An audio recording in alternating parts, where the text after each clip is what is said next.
In 2009, Kris Allen won American Idol. He beat Adam Lambert, got the record deal, the platinum single, the whole thing. And then he did something almost nobody does. He walked away. He walked away from the machine, started his own label, and then spent the next 15 years building something much more interesting than any of it. I'm Chris Vetrano, and this is The Gist.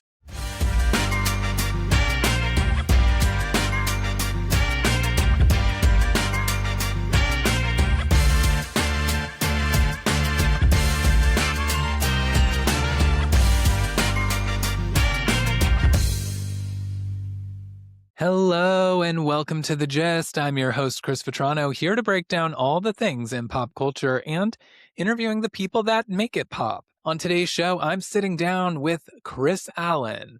Kris, who won American Idol in 2009, season 8, the one everyone remembers. And he did it in what might be the most understated way anyone has ever won a national competition. No big theatrical moment, no viral meltdown. He just played his guitar, connected with people, and won. Since then, he's built an independent music career entirely on his own terms. He started his own label, made music when he had something to say, and just last year released what a lot of people are calling his best work yet. Kris, welcome to The Gist. It's genuinely so good to have you on the show today. Yeah, thank you so much for having me. So I know you're in Nashville now, and I'm recording live from East Nashville with right alongside you here. I didn't know that. Yeah, we're down the street, based man. here too. Very cool. When did that happen for you, and how has Nashville kind of changed the way that you make music, if at all? We moved here, I guess, almost 12 years ago. I had come here. I had been here like periodically for shows and things like that beforehand, but never felt the like desire or push to move here. And then I had gotten hooked up with this producer named Charlie Peacock, who I worked with here in Nashville, and I was living in Arkansas at the time. So I was driving up a bunch. And honestly, it was his idea. He was like, you should just move up here. And it was a quick decision. It made a lot of sense with our life at the moment. We just had our first kid. And traveling from Little Rock to go do shows and things like that was not always the easiest. So traveling from Nashville. So, I mean, it's pretty centrally located on this side of the country. And so it made it so much easier for that. And just like being around other musicians and other writers, it just made a ton of sense. And we've loved it. We love where we live, and we love our neighborhood and the schools and all that stuff. It's been great. Yeah, Nashville's changed a lot, even since you've been here. It's a completely different place than when you joined us. Yeah, it's crazy how different it is. Even like my neighborhood, and we don't go very far out of our little bubble over here. We're on the west side, and so anytime that I venture out, I'm like, gosh, the city has gotten so huge. Yeah. It's crazy, and the traffic's horrible now. And used to. I didn't even know the traffic. I didn't even know the traffic was bad until the other day. I dropped off our neighbors at the airport, and I was like, "This is awful. I never have to drive in it." And it took me forever to get there and forever to get back, and it was like a whole 2-hour excursion. Yeah, no, it's wild, but it's a fun place to be. Oh yeah. So obviously, I know everyone kind of like knows the story. You won American Idol back in 2009. It was a pretty like controversial season. Yeah. It's kind of the one everyone always talks about. And, you and Adam and everyone always kind of wanted to pit you guys against each other. And, as I said in the intro, you didn't have this big theatrical moment, and Idol had kind of come to know, like, you really just connected with people and your guitar, and that's what fans came to love and know about you. But I think that, for today, because I think everyone's talked about American Idol and everyone's talked to you about that. And, you went on and, obviously we all know and love the first single, and I still play it all the time. And that's awesome. My husband was asking me, he said something about like, Yeah, he's like, you should ask him about the Tim McGraw song because I think that Tim McGraw copied him and his version's better. That I will have to, like, I'm not going to say a name, but I was doing an interview not long after that single was going to come out, and the first question that she asked was like, "So why did you choose to cover a Tim McGraw song for your first single?" And I was like, "I didn't. You need to listen maybe to the song." Yeah, yeah, yeah. That wasn't a great. That wasn't. They didn't It's do a okay. lot of She's prep. actually amazing, and we are close. So it was fine, but it was funny in the moment for sure. Yeah. No, but everyone kind of knows that story. I think I would love to dive in a little bit more about like kind of since, because like I know like Jive Records dissolved and, a lot of people would look at, this opportunity of like what would independent music be as kind of like a plan B. And you with DogBear Records, your label, like I'm wondering, like, at what point did you not look at that as a plan B and really start like taking control of your career the way that you have?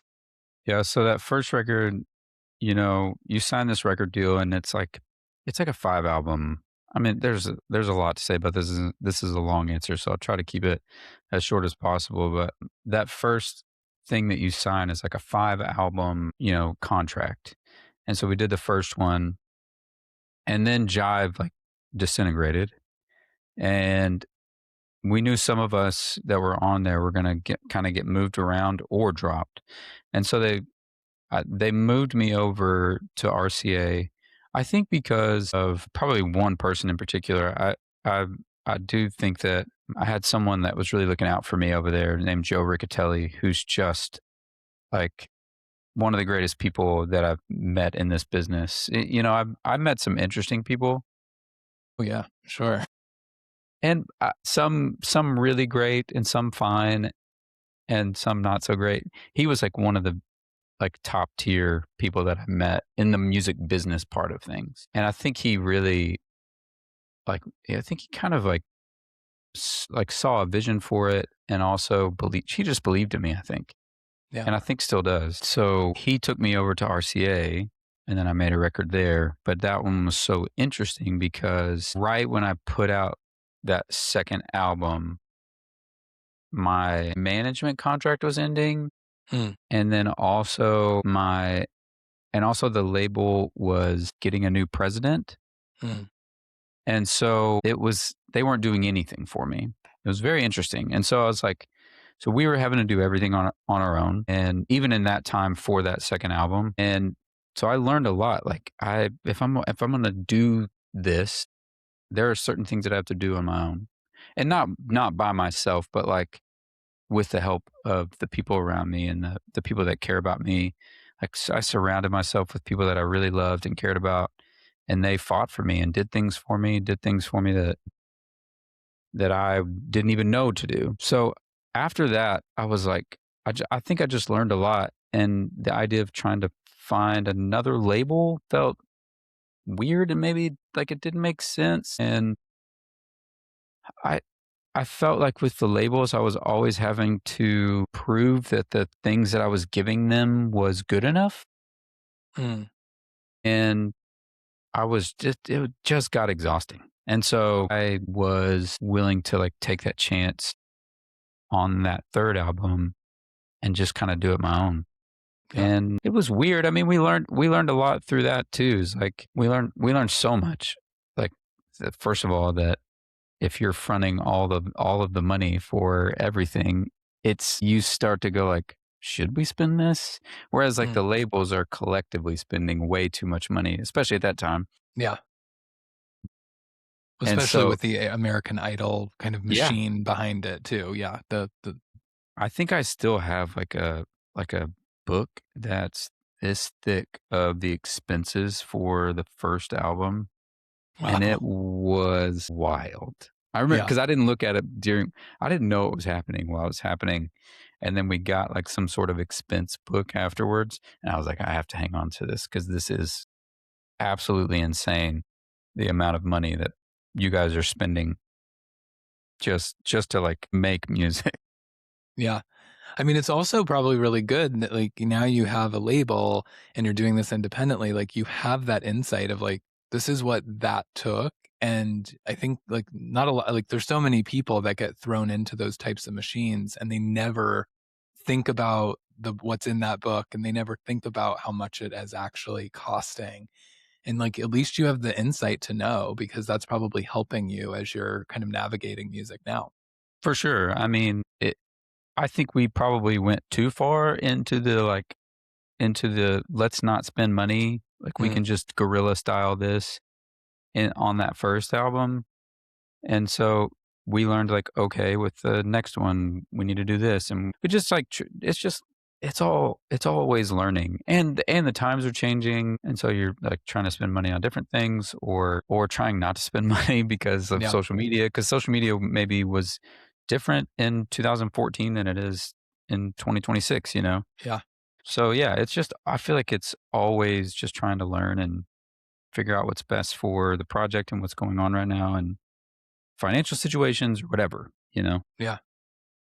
And, you put out Letting You In 2016, and then you took a gap. There's a big gap of time before you just release Pole Vaulter. And, what I know that there's been, like, talk of, like, you kinda were working on that album over this time, and, people are saying that this is one of your best pieces of work that you've put out. But what was really going on kind of like in that gap? Like, was it part of this as you're talking about, like, everything kind of was changing, it was harder to put out the music, it was like TikTok and socials started coming up.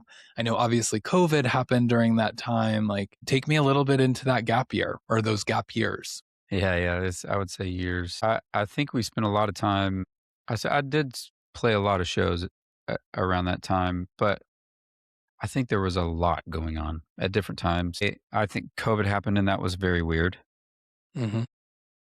I had started probably writing for whatever pole vaulter was going to be, which I didn't know what it was going to be at that moment. I had started writing before COVID happened and then COVID happened and it was like, what am I doing? And then everything kind of got like really pushed back and probably more pushed back than I wanted it to.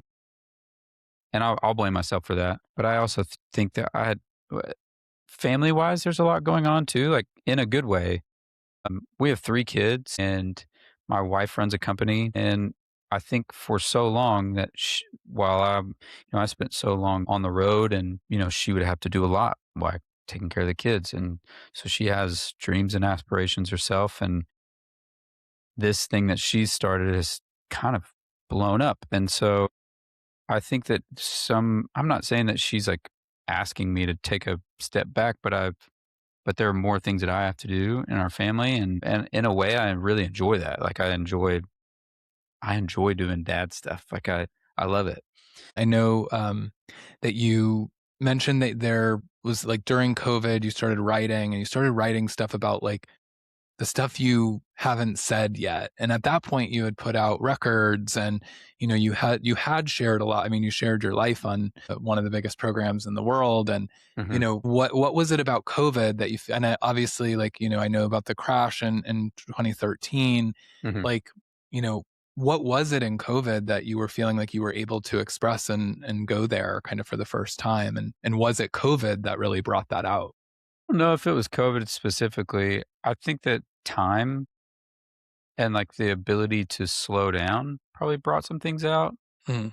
and made some things like more evident in my own life. I think that yeah, just like the quiet of it, like really, really made me think a lot in that way. And I again, I think also just learning that like what a like the stuff that like I really look up to in other artists is them being genuine and real. And not that I wasn't doing those things before, I think I was, but I think that it's just growing in that and trying to get better at that like, and realizing that that's a good thing to do those things instead of like guarding myself, which I can do that pretty easily. Yeah. But I think giving that side of myself to the songs and to the writing and not being afraid to say things, not wondering if it's gonna like connect with other people because I think I've just learned that if it connects with me, then it is probably connecting with other people. Yeah, I mean, that's interesting that you mentioned like not feeling afraid to kind of just be real and share and put those kind of themes on the album. And I know you also mentioned that there's some addiction content on the album, but you also mentioned that it's kind of like masked in Mhm. the songs. Like, is that something that you intentionally are doing because you don't feel like you can share your full story with your fans, or is there something that like maybe you want to continue to explore and maybe that's future music? I don't know yet. I mean, I think that certain things I like to keep in whatever circle I'm in, and then I don't know. I don't know yet. I have no idea. It's a good Yeah. question though. I Yeah, don't I know. mean, I don't know where that's going to take me. the in terms of how you're going to kind of reveal more of that story through your art or music. Yeah, I don't know. I mean, so even right now, like I've got songs that are not out yet that I'm like that probably speak to some of those things, but it's not like I'm not saying them specifically, but they are. I think the songs feel very like genuine and real, and especially about whatever I've gone through in my life or in the past 10 years or however long. But I don't think it's like it's not like spelling everything out, and I don't know if I ever have to do that with I just wouldn't want the songs to be. Yeah, I don't know. Are you worried about it being dark?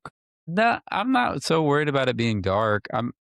I just don't know if I like being genuine. I just don't know if like what I specifically have, maybe alluded to is like for everyone to hear, you know? For public consumption? Yeah, maybe Yeah, I not. think I think some yeah. people would probably feel really comfortable with that.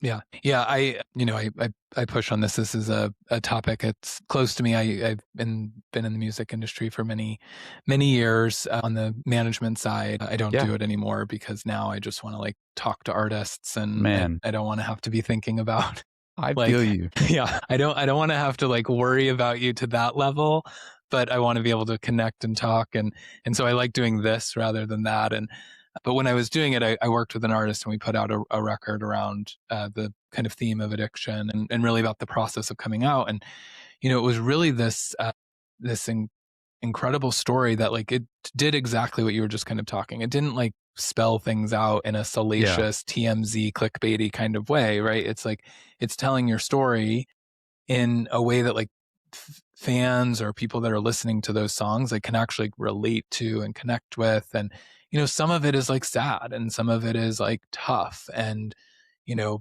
but being that kind of like real, I think, is something that your fans and certainly like I like have come to know about you and your music. And even looking back at the American Idol days, like Hmm.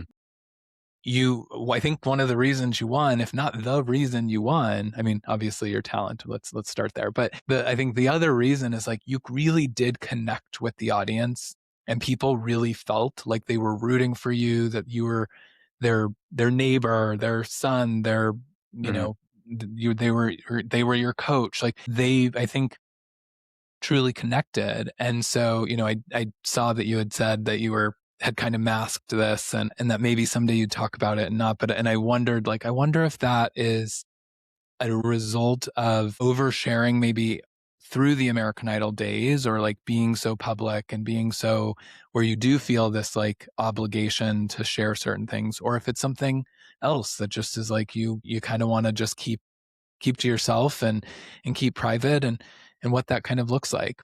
Yeah, I think I struggle with that so much, like this idea of I think I really like being a private person. I like not that I like am stay in my house all the time. I'm out. Well, I'm you not did doing a say lot. that you did say I you don't stay in go your very bubble. far.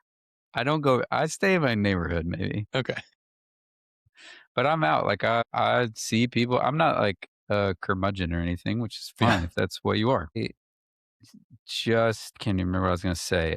I just feel like I like the idea of privacy when it comes to people knowing my business or my family's business. And I'm probably more private about my family than I am myself because like and I've said this from the very beginning to friends and whoever, like the moment like you can say whatever you want about me, I am fine with that. It does like it may bother me some, but I can get over it. But like the moment you say something about somebody in my family, I'm not Yeah. okay. Yeah. I'm like I probably become the worst version of myself in that way.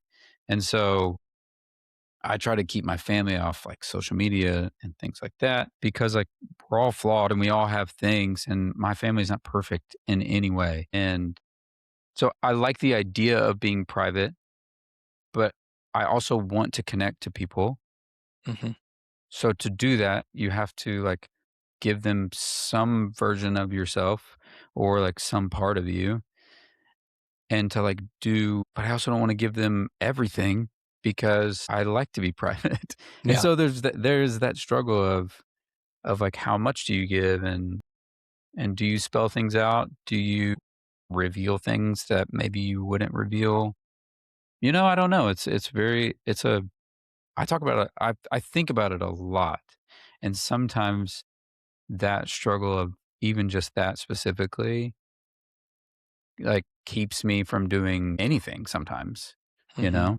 Keeps me from being on social media because it's like, do I really want to post something because I like kind of being private and I don't know.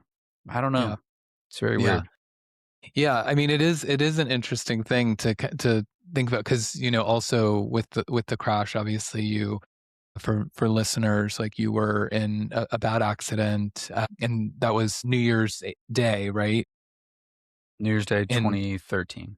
2013, and your wife was pregnant at the Uh-huh. time, and you were told like you shouldn't perform, Mhm. and you shouldn't go on tour, and I think it was like 4 days later you were back out on tour, and so it's like this juxtaposition hearing you talk about it because it's you're back on tour doing those things for your fans. You've never missed a show. And on the other hand, like you're almost like saying like you're being protective of your family more so than you are clearly protecting yourself. Because in that Is moment, this doctors therapy didn't right want. now? What is this? What are we doing? I know we got deep, but I was like I I'm gotta fine know with it. more. I need it. I'm fine with it. I was like, I feel like I want to know more about like this the themes of the record and understand it better because I think that I would and I would relate and also like I think that it is like the fact that you are doing all those things. It's like wow, you're so giving. You're you're not even willing to like go listen to doctor's orders Mhm. and instead you're gonna go out and keep performing. But then there are things that you're like, and you take this long break. I think what did we say 2016? So almost like 8 year break from Yeah, a little music or bit. from releasing records. And like, that's where I'm like, that's why I kind of asked earlier, like, did something happen in that gap year that like, or I keep calling it the gap years Yeah. that, that like transformed where you were like, maybe I am going to be a little bit more reserved coming into this new record. Or maybe that I part of you always existed. I do think that I don't exactly know. I feel like wanting it to be the right thing did was a part of it as well, like wanting the songs to feel right. And it was just a lot of the times it was just me and my producer Andy Skibb doing stuff. And so there was no like studio constraints or time constraints. So we could go in and tinkle as much as we wanted to, which is sometimes the worst thing to do. But I had never done anything like that before where it was just two people being creative in a room and I really really enjoyed it. And I've never had more fun making music that way. I do think it took us a long time. I It took me a long time. I don't think it took him very long. He's insanely fast, but it just took me a long time to feel like great about what I was putting out. And I think there was also this idea that it had been so long and I think I wanted to prove myself, I guess, probably a Hmm. little bit as well. Like prove myself in every way in the production and songwriting and making sure we had content ready and it just feeling like the most me thing. And I do think that that had something to do with the amount of time that it took. There was a million different factors for the gap year. It yeah, it was that. It was like my own pride probably that got in the way of some things, but I think it actually was not the worst thing. Me like, telling constantly asking myself, "Do you love this?" Because if you don't, then we need to like not go back to the drawing board, but like, what do we do to make you love this? And I'm talking about myself. Yeah. It, because I think I have gotten in other projects, I'd gotten to the point where I wasn't listening to myself in that way. I was listening to other people, and I didn't want to walk away from this thing going like, I wish I would have done that. I wish this song would have sounded a little bit different. I wish there would have been a bridge on this song Yeah. because it's so easy to go like, man, this verse, two verses and a chorus, will like sing the pre-chorus again, party. And I like that literally has happened with those songs. Like different bridges sat as a verse and a chorus, like two verses and a chorus, and I was just like, it's not quite there yet. It happened with quite a few of those songs. Like it happened with "Don't Stop Dancing." I was like, I've got this and it feels good, but I think it needs something else. It needs to end in a way that doesn't feel that I don't have yet.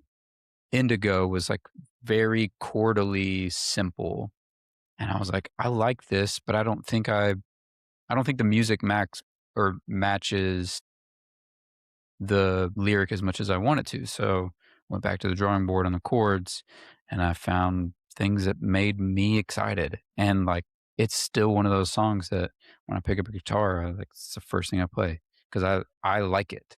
And Mm. so I just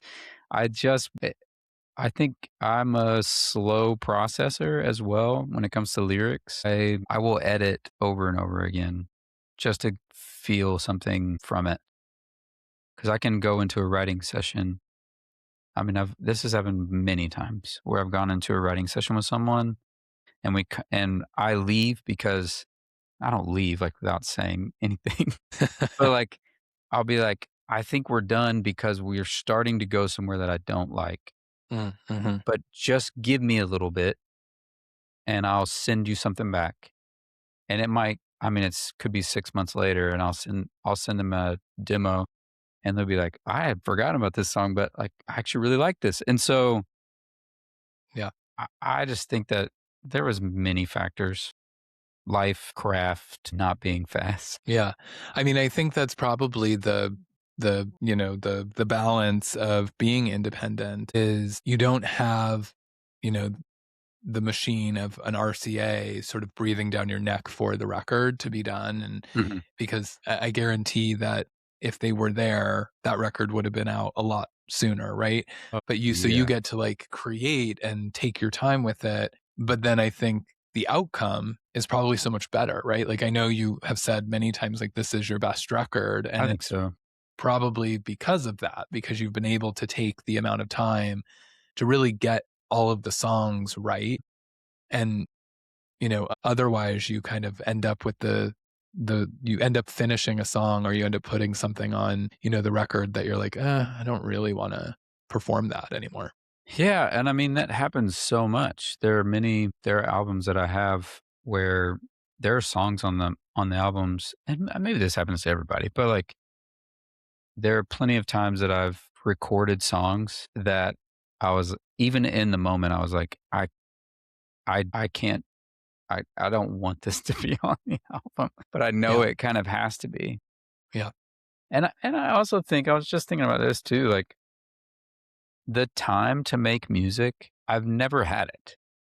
Not Mm. like a like my first album, I wasn't doing that. I wasn't like writing music and recording music before I was on the show. Not a lot anyways. I made one thing, but it kind of was, like, very juvenile. Right. And so right after I was on the show, we spent, what was it, like 3 months, 4 months making a whole album, and also I was on tour with Idol. So that was just crazy. Yeah. I didn't get to, like, spend time making music. And even with the second album, I had been touring so much that it felt very similar. I mean, maybe not, maybe a little bit more time. And I actually really liked that second album a lot. There, at least for the time that it was made. Right. Came out in 2012, I think. And like I still think it's some people's favorite of mine, which is great. It's a fun pop record, which is cool. And but then I got to spend not very much time on the next thing, and then not very much time on the next thing. Not that, like, I just think that the idea of spending lots of time making something and, like, trying to get better and learning from all my experiences was maybe something I was craving, and I just did it. And I was trying not to rush myself. There was no reason to rush, so it felt nice and freeing and kind of celebratory whenever it came out. It wasn't like, "Oh, we're putting this thing out, but I wish we'd have done this." It was like, "I can't wait to show this to friends Mm. and to fans and to listeners because I feel like you're gonna love it, because Yeah. I think I do. In Yeah. fact, I know I do." That's a great feeling. And it's interesting too, because I do oftentimes talk about like a Maren Morris who, came up as a songwriter in Nashville. She got some big cuts, and that's kind of like how she got around. And, I used to see her performing at rounds. Mhm. And then she became Maren Morris. And the reason that first record, though, and I think Maren has a great catalog, but there's definitely some sleepers, and it's not like what My Church was, and it wasn't the 80s Mercedes and the things that she put out on that first record. And people are like, yeah, like she's just either she's trying to go too mainstream or she's trying Mhm. this or that. And I always say, like, no, it's like that first record, she probably wrote it her whole life. Yeah. And so it was like the collection of these songs that she didn't go into a room and write for the record. She like these were the songs that she knew that if someday she got the opportunity, she'd put them Mm. out. And it sounds like this is kind of like what pole vaulter has become for you, is like this opportunity to like say what you want to say, have it sound the way you want it to sound. And maybe that explains, the gap year, which I'm now gonna just say is probably the title of your next album. But I think that's you were really putting together the craft. I think so. I mean, I'm probably realizing that in this moment. Just this I think I didn't start out as a songwriter. I started out as a person that wanted to play for people, play music, and I loved it, and I loved being on stage, and I loved performing at the pizza joint for $25 and 3 hours, Mhm. and I would sing as many songs as I possibly could, as long as people were listening, and even if they weren't listening, I didn't care. I loved it, and so that was never songwriting was never like, "Oh, I have something to say. I have to do this." It was more of like, I think I wanna do this because I wanna perform, Yeah. and I do think that those things have switched. Not that I don't like performing, I love being on stage, but I think the reason that I do this now is because I like writing songs and because I enjoy the craft of writing songs and figuring out what's best for a song, or like how to be clever without being too clever, or how to be really clever, or how to just say exactly what needs to be said without it. Like, when you catch that thing that is so hard to catch, that like moment when you're strumming something or playing a guitar line and also a lyric falls out of your mouth, you're like, "All right, where did that come from?" And then the rest of the song is just done in 2 hours. Mm. Those things don't happen all the time. And so, like, the being at the table and doing those things and trying to catch that is, like, the thing that I've been chasing. and now more than just performing for people. And because I think I could be wrong, but like the thing that people come up to me the most about is they enjoy the performances. I think so live, but if they're coming up to me and saying something to me about my music or my songs, it's not that like you did this tonight. It's more like that song. I'm so glad you sang that song because that song speaks to me in a way that I didn't even know that I needed it, you know? Yeah. Yeah. And I like that. Yeah, and it's it's interesting too that you mentioned that that you weren't a songwriter and you didn't feel like, that was you liked, the $25 pizza joint kind Mhm. of gig is also like when you were on Idol, you really like did sort of break the mold with Heartless, Mhm. which is obviously like so many people know that. I Yeah, don't yeah. know if you still perform it live, but I did I the other night okay. in Arkansas.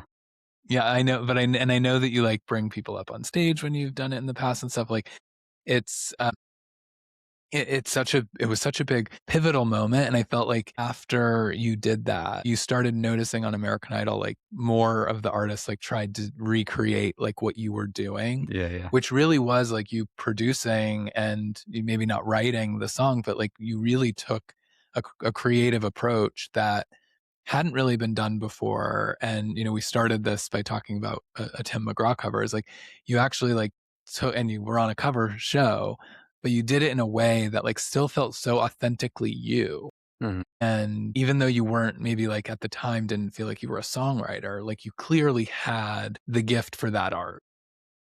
Yeah, I think I have a taste. I have, like, a taste in what I like and, like, the things that make me feel like me, Hmm. and so I tried to do that. I didn't always do that with every performance that I did with when I was on the show, but I think that like, me doing that Kanye song was literally something I would have done at the pizza spot, Right. and my friends were listening.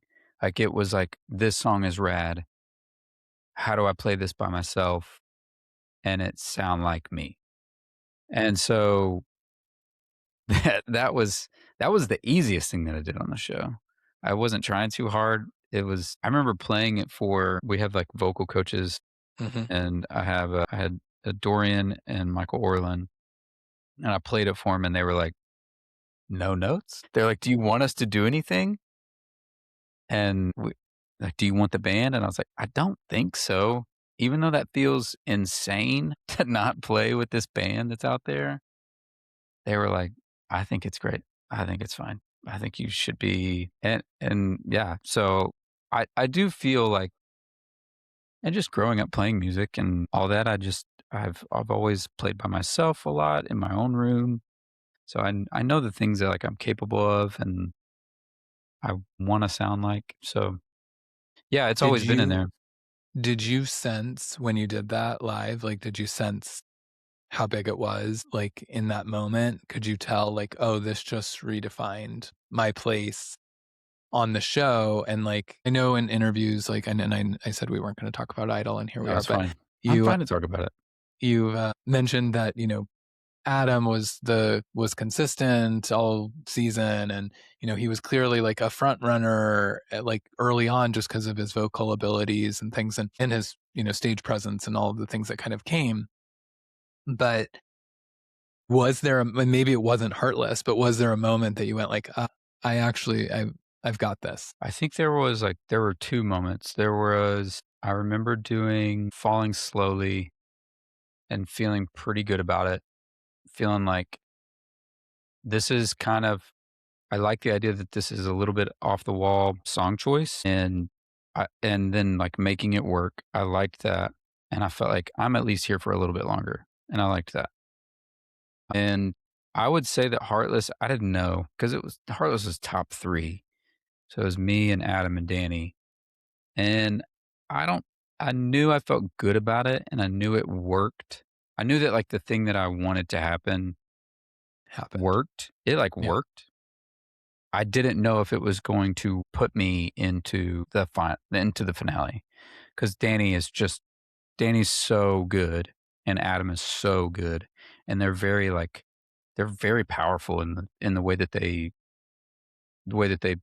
present themselves and the way that they sing, and so I just didn't know how that was gonna. Yeah, I don't know if I knew for sure, but I knew that I had a chance.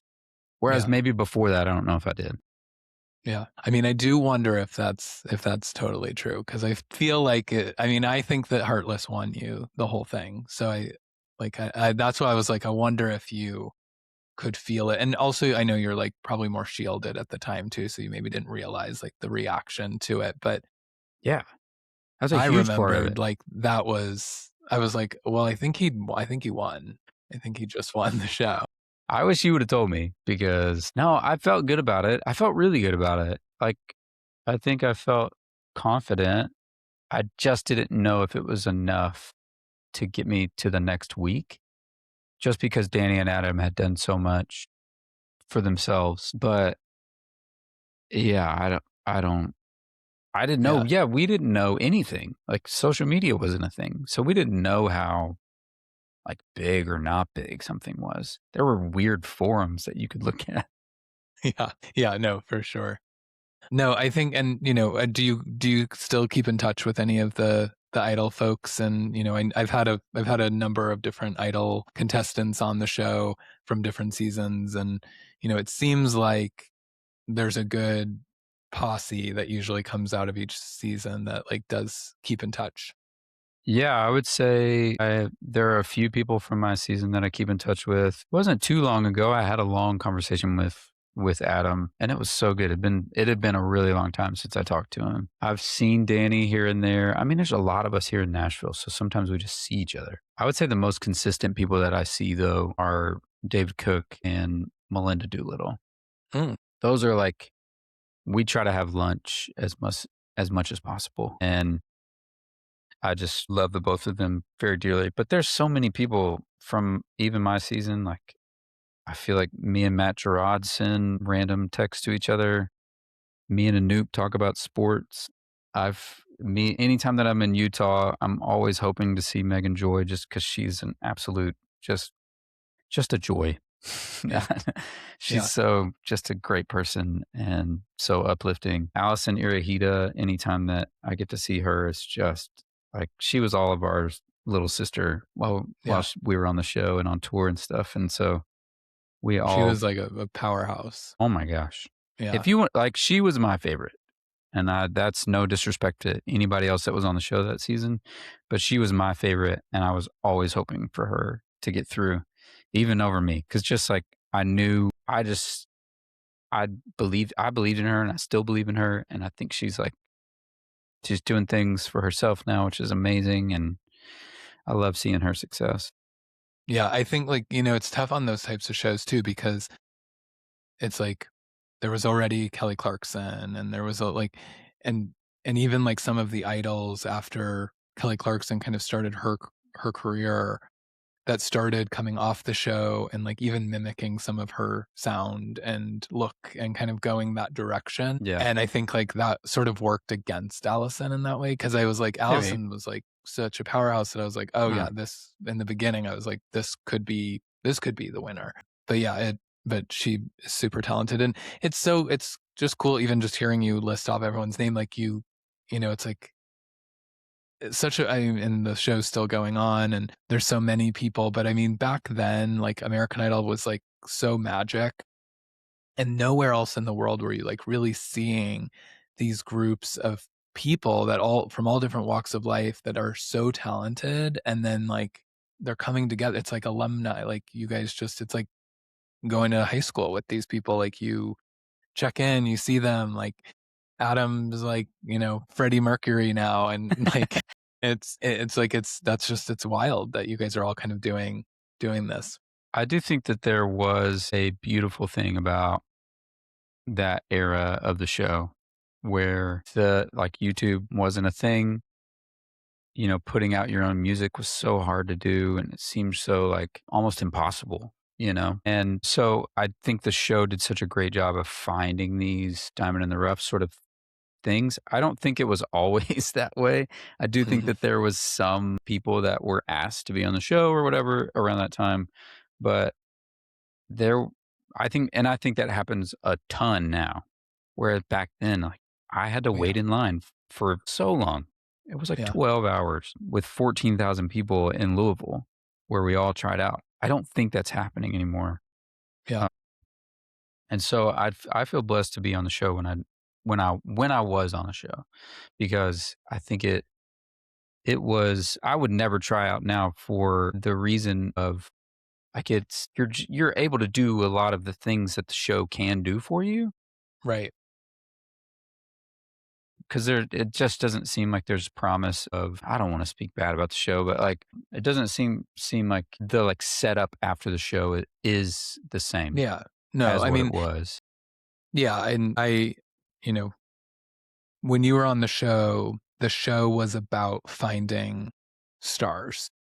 And that's what Yeah, it did back then. And that's why, like, you were able to just list a bunch of people, and that's just from your season. But when you start looking back, you're like, wow, like there's a lot of stars and a lot of talent that came off of American Idol back then. oh And my not to gosh, say that the people that are on the shows now are not talented, they're so but talented. you know, most of my listeners know, but and is like my best friend, Cassidy Pope, was the winner of The Voice. And she had a career before, and there was a lot of that. But like, Yes.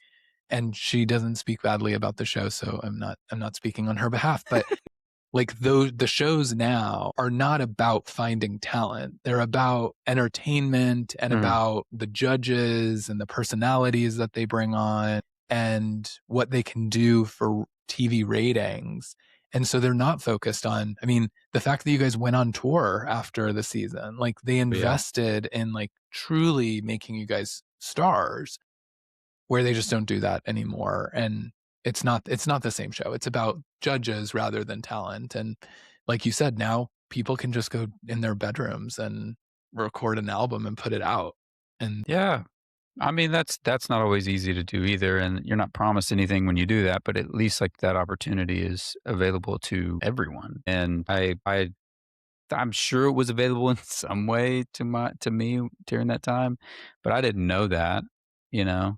I had spent like my parents had to help me like make an album, and I had spent like what seemed like a astronomical amount of money to have a bunch of studio time. And but I wasn't putting it out on YouTube. I had a MySpace. yeah, Like, I couldn't even yes, put the whole thing on there. It was like 5 songs or whatever. right, right, yeah, like the little EP Yeah, playlists. I mean, yeah, I mean, you've had this, what, 17, it's been like 17 years since Idol, since you won. And, that's you know, wild. obviously, like, it's also, we didn't talk a lot about your family, but married your high school sweetheart. You guys have been together almost, what, 20 married 18 years, if I have it Yes. right? Yes, yeah, yeah. I always forget because the show happened in 2009, we got married in 2008. Yes. So, it is 26, so almost 18 years. Yeah, yeah. Yeah. And, we just talked about this kind of massive machine of American Idol. And obviously, you had so many rabid fans that voted every week and went on tour and followed you. And now, 17 years later, fans fall off, new Mhm, fans come. mhm, But if you could like talk to the people that were fans of Live Like We're Dying, mm. like what would you tell them about Pole Vaulter and where you are today musically? That's a great question. People would I think people would probably suspect that, like, I don't like Live Like We're Dying, or that, like, I'm tired of it, Hmm. or, like, it's not who I am anymore. But it's weird. It's like, if I'm just speaking about that song in particular, it is, like, one of maybe 2 or 3 songs off that first album that feel the most like me, and I didn't even write it. Hmm. Whereas, like, I wrote most of the songs on that album. I was just trying to figure it out. So, Live Like We're Dying is still I still think about it very positively. I do feel like I'm singing someone else's song, though, Mm, now. Not in a bad interesting. way.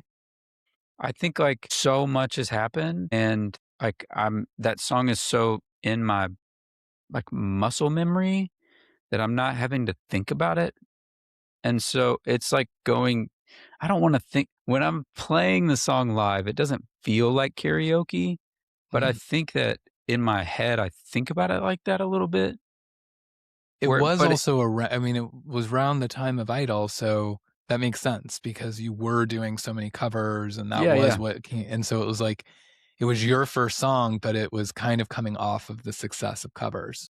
It was, and so, I just feel like I'm singing somebody else's song, but like a karaoke song that, like, I'm happy to sing, that, like, Yeah. I'm gonna pick this one out because 'cause I'm gonna sing it, and everyone gets excited when they hear it, and it's kind of stood the test of time in a weird way.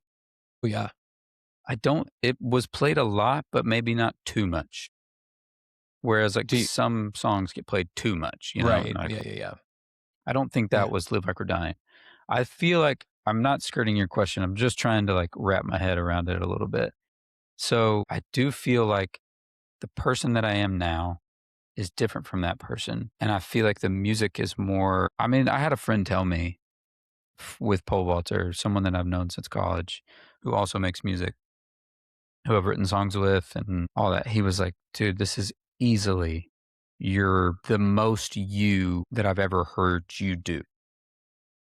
And he's known me singing at the pizza joints, And he was like, "I love that because of it." Where I think that that is I don't know, I think that I've just tried to get better. I've tried to be more real with myself.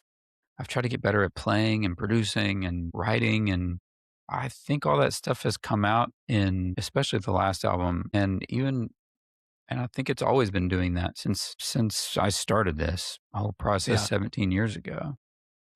So if they loved Live Like We're Dying because they got introduced to you then, Yeah, this is a reintroduction of you now. And so yeah, they should give it a listen.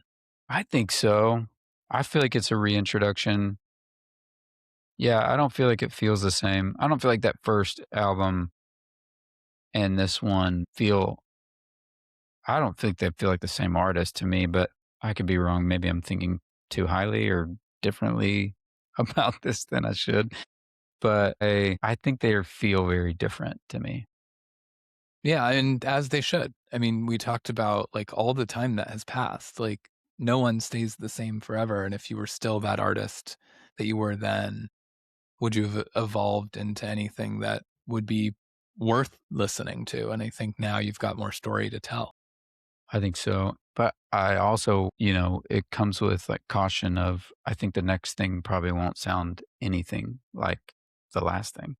Mm. And I feel good about that. I don't know how good everybody else will feel about that. Well, I mean, we know the title now. It's going to be the gap year. So while we wrap up, are you is what can fans kind of like expect? Pole vaulter, you know, last record, but where are you going next? Or you mentioned a couple of songs, or maybe are cooking and kind of on pause in the background. Are you putting something together, or are you just kind of going to take another little gap year? I don't think so this is a thing, man. I've just had a long conversation the other day about this. I think I feel good about like a handful, maybe like a big handful of things, like songs. And I think I have an idea of what I want it to sound like, kind of. I need some help like figuring out what that might be. I think it's kind of a lonely sound. And so it might just be recorded. Who knows? I might record it by myself in this room or get a friend to help me out. I think that the idea of making the music sounds fun to me. The idea of doing all of the other things is really hard. Mm, mhm. And really and I'm not even saying this as like a woe is me sort of thing. It's just a lot. It's a whole lot when you're doing it by yourself. And so I'm struggling with that right now. Like I want to make this. I want to make like whatever these songs are and I want to make them sound the way that I want to and I want people to hear them. But for people to hear them, you have to do so many different things right now, and you have to constantly be doing them. And it's just not something that it's exhausting. And also, like, when it doesn't happen or doesn't, like, something doesn't catch, it's really hard. Yeah. It's really hard if I'm being Yeah. like 1,000% honest. Like, we did it. We spent a ton of time, money, probably more than people would think, with content and putting things out on social media, which is not my forte, and paying money for ads and playing shows. And I love that album. I love Pole Vaulter. I still think it's my favorite thing I've ever done and been a part of. And I gladly play those songs by myself all the time just because they make me feel human and good about where I'm at in my life. It is hard to play those songs, to go out on the road away from my family, to like not as many full rooms as you would have as Right. before. And Right. so I'm struggling with that. Like, the idea, I'm just being real. The idea Yeah. of making the music sounds great. The idea of doing all the other things that you have to do, it seems like, to get the music heard is daunting at the Grueling. moment. Yeah. No, it is. It's And incredibly hard. I don't know what's going to happen. Yeah. Well, the good news is that you can, upload songs, not to Yeah. MySpace anymore, but you can upload songs and we can find them, and you can always put something out there and see, and you don't have Yeah. to tour it. So, you That's you a can. that's on the table.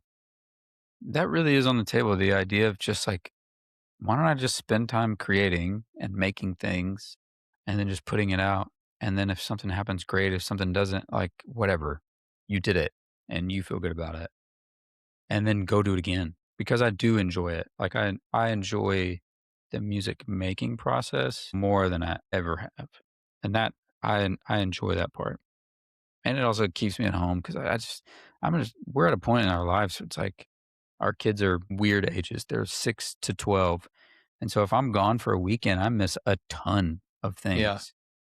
And I don't want to miss anything anymore, Yeah. you know? I mean, that's fair. Yeah. Not to quote I think. Aerosmith. There you go. There's another cover song. Well, Chris, I know I've kept you so long from your kids and That's family, okay. and I really appreciate that we made this happen and got to chat. I think it was a great chat. I really do hope that people go listen to Pole Vaulter and listen to what you have to say now, and I encourage you, like, keep telling the story and Thanks, lifting the Chris. veil on whatever it feels like. You know, we should hear and know we want to hear it because you got a lot of fans out there, and I know that it's a tough road. There's also a lot of music right now to consume, and so as a fan, it's tough to kind of like prioritize where you're at. But yeah, don't stop believing, as Journey would say. And There's lots of really good music out right now. It's so, like, I love finding new stuff. And I'm like, I didn't even know that was who is this? And this is so good. So, yeah, awesome. yeah. Thank you, Well, Chris. Thank you. I've really enjoyed chatting with you. yeah, thank you, and tell fans where they can find you on the social media when you feel like posting. So I'm on Instagram at Kris_Allen. I think I'm on TikTok, not very much, but Kris.Allen.official. I have a website, KrisAllenOfficial.com, and you can find stuff on there and chat with me. I also have a Patreon, and I really enjoy that. There's a lot of like it's a great community of people that love music, and it's just fun. We do like Zoom calls, and it's a blast, actually. Awesome. Well, Yeah. yeah, go follow him. Continue to check out his tour schedule, what he's got going on, and for all of you listening, thanks so much. I'm Chris Vetrano. This has been Kris Allen, and that's the gist.